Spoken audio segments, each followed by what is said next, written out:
Hello everyone. Crescent Institute of Technology, which is located in Tamil Nadu state in Chennai, they announced for PhD admission notification for July 2026 notification they released. So we are going to look all the information, whoever is eligible and whatever department will be available. So all the information we are going to look in this video. So without making delay, let's see. If you're looking over here for research, at Crescent, it's a full-time research fellowship is available over there. So you can get a scholarship also if you're doing for full-time research fellow. And you have, suppose if you're doing for science stream, in a sense, you have for research laboratories is available, and you can do for interdisciplinary research. Interdisciplinary research, in a sense, your say for example, if your major is management, okay, but you can do it in commerce or economics, interrelated subject you can do for research. That's also available over here. And credit transfer facility of coursework. Suppose if you completed, say for example, credit transfer facility, in a sense, some of the coursework you not required to do it. Suppose if you have such kind of credit score which is available in your degree. Say for example, I will tell you, if you're choosing for management for MPhil, if you have completed, in a sense, research methodology, these kind of things which is available already, right? So under the coursework, certain subject you need to write it, so that one will be available for exemption. That is meaning call it as credit transfer facility for coursework. Okay, and from here it's available for online journal. That will be, you can access also once you joined. And from this institute, experienced research supervisors also available. So these are all the advantages if you're doing for Crescent in Chennai. Okay, so what are the departments available? Technology and engineering, sciences and humanities. For technology and engineering, if you're looking, in a sense, computer science, IT, okay, and for max, actuarial science, these kind of things, as well as for electrical electronic communications, okay, and civil engineering is available, mechanical, aerospace, automobile, polymer, these kind of things. And if you're looking for science stream, in a sense, physics, chemistry and life sciences, which is available. And humanities and point of view, English, commerce, social science, sociology, economics is available, and management studies specially available for School of Business, okay, and architecture, pharmacy, Arabic and Islamic studies, okay. So candidates, you need to encourage to meet the recognized research supervisor in advance regarding proposed research interest.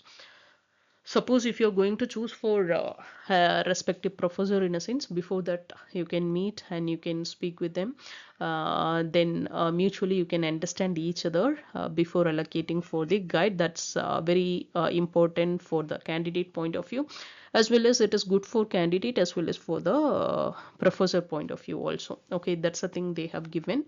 And if you're looking for a stipend, okay, what's the financial support which they are giving, in a sense? Junior research fellowship, JRF, they are giving, as well as senior research fellowship they are giving. So for engineering and science, you will get it for 20,000, and junior, in a sense, first year, and after that you will get it for the remaining years, you will get it more, right? So based on that, they will compare this one. Okay, for social science and humanities, you will get it for 15,000, and second year onwards you will get it for 17,000 onwards. So based upon that, they will segregate, and this is only applicable for full-time candidate. Okay, keep in mind. And fee structure, if you're looking, in a sense, non-refundable fee will be 1,000, and admission fee you need to pay for 500 on time, one time only, once you're joining over there. And caution deposit, it will be refunded once your vivos will be happened. Okay, it will be on 5,000 rupees. You can do for payment net banking or card payment or UPI also. And how they are scrutinizing your application, in a sense, postgraduate degree, you should possess what is a minimum qualification is required. That is 55% of marks is required in your post graduations. Okay, that's very important. Suppose somebody else will join for UG itself, BTech student enroll, they will join in UG, that is as per the government rule, 75% of mark is required. Okay, If the candidate PG qualified, you cleared for NET, GATE, or SEAT, that is a common entrance examination for design.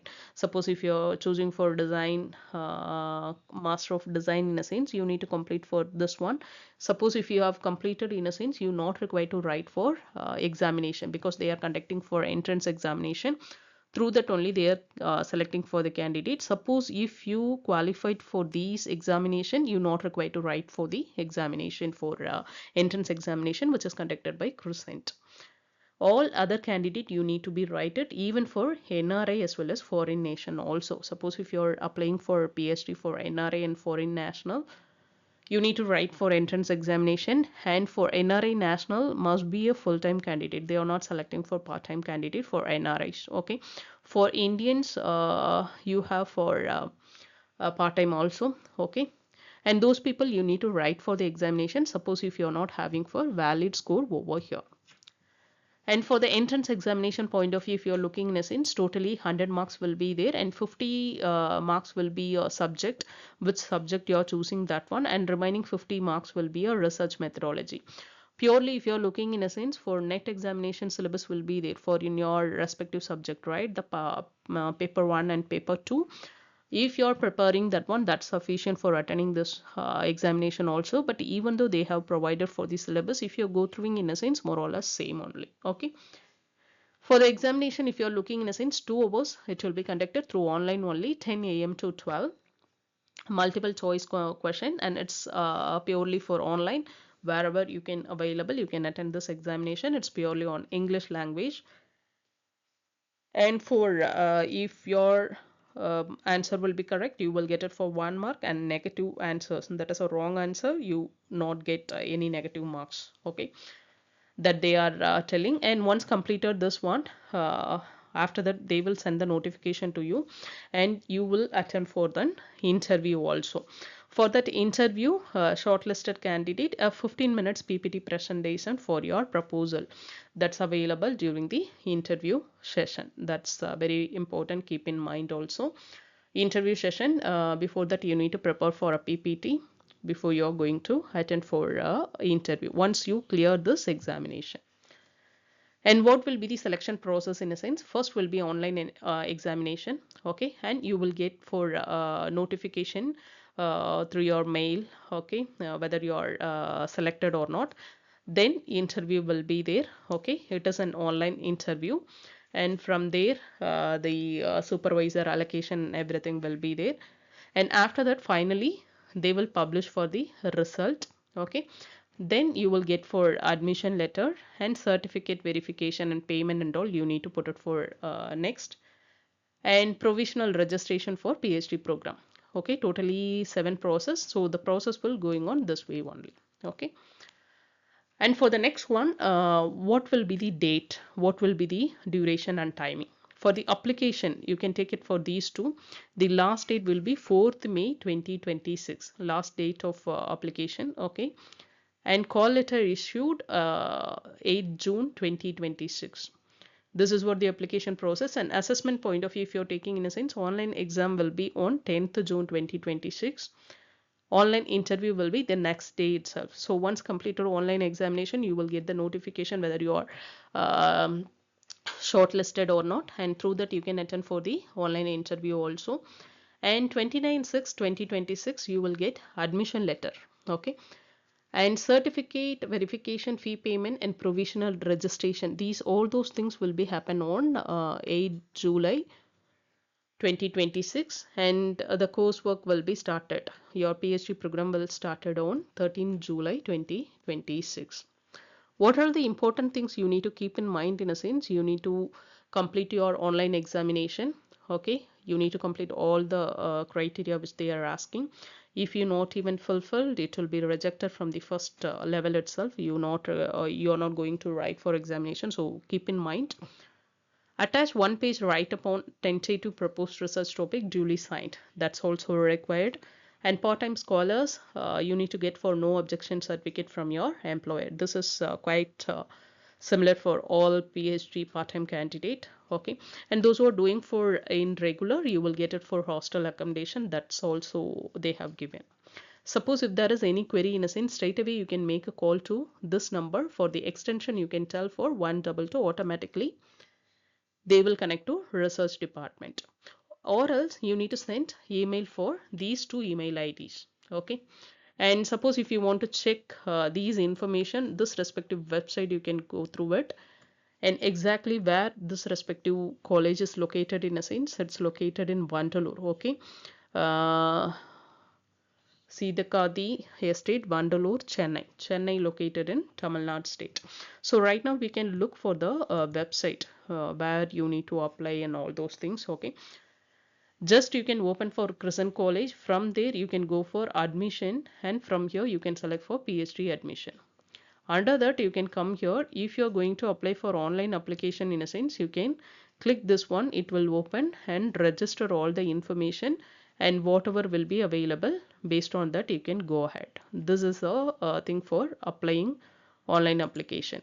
Suppose if you want to look for more the detailed information about this one, the notification in a sense, once you're clicking that one, it will open this respective information. This respective full detail will be available. Okay, you need to go through it, all the information. Suppose whatever I explained to you, based on this only I explained. Okay, so even though you can look all the detail over here. And other thing for NRI candidates, suppose if you're applying in a sense, your fee structure, everything will be differ. Okay, this respective detail you can go through it. See here, from here it's available. PhD admission based on entrance test conducted by BSACIST followed by personal interview. So NRI candidate also need to write for the examination, based on that only they will select. And for your fee structure will be entirely different. Okay, you need to pay for everything in USD. So what is a Indian nation, their fee structure as well as your fee structure entirely different. So you can go through it as suppose if you're foreign national or NRI candidate. And if you want to go through for the sample paper, okay, this is what the sample paper which is asked through online examination. Anybody attended through this one, what is that, for NET examination? Okay, similar kind of things only. The question which is available, okay, totally 100 question, that is also they told you. Suppose if you want to check in a sense, you can come here. Okay, see here for PhD admission. Under that admission to PhD, you can click over here, and below, if you're checking in a sense, the fees, everything will be posted over here. Okay, this is what the fees. And for NRI admission procedure and structure, if you're clicking in a sense, that is what we looked earlier, PDF NRI related things. And sample question paper, which is a main you're going to apply, that one you can click, and you will get it for sample question paper, how they are asking, that is available. So how you can apply, that is also we looked, and sample paper and more information, everything we looked. Suppose if you want to look for the guide also, it's available over here. So whatever guide and everything else for the respective department, you can go through it, and after that you can select for the faculty members. Based on that you can select. Okay, and regulation is available, PhD regulation, that is also necessary to go through it, whoever is applying for PhD. That's very important. Each and every college, not only this one college. Suppose if you are applying for any other college, regulation you need to go through it. That is a basic thing for PhD scholars. Okay, I think this respective information will be helpful to you. If it is helpful in a sense, you can like as well as subscribe and share to your friends, those who are looking for such kind of information. As well as if you're preparing for NET and SET examination related to management, you can follow my channel. You will get it for all the insights in terms of long videos as well as for short videos. Really, this video will be useful to you, and you cleared all the information in a sense. Just you can leave a comment below, that is helpful me to do for more videos. Okay, like and subscribe and share to your friends. Bye friends, thank you for watching this.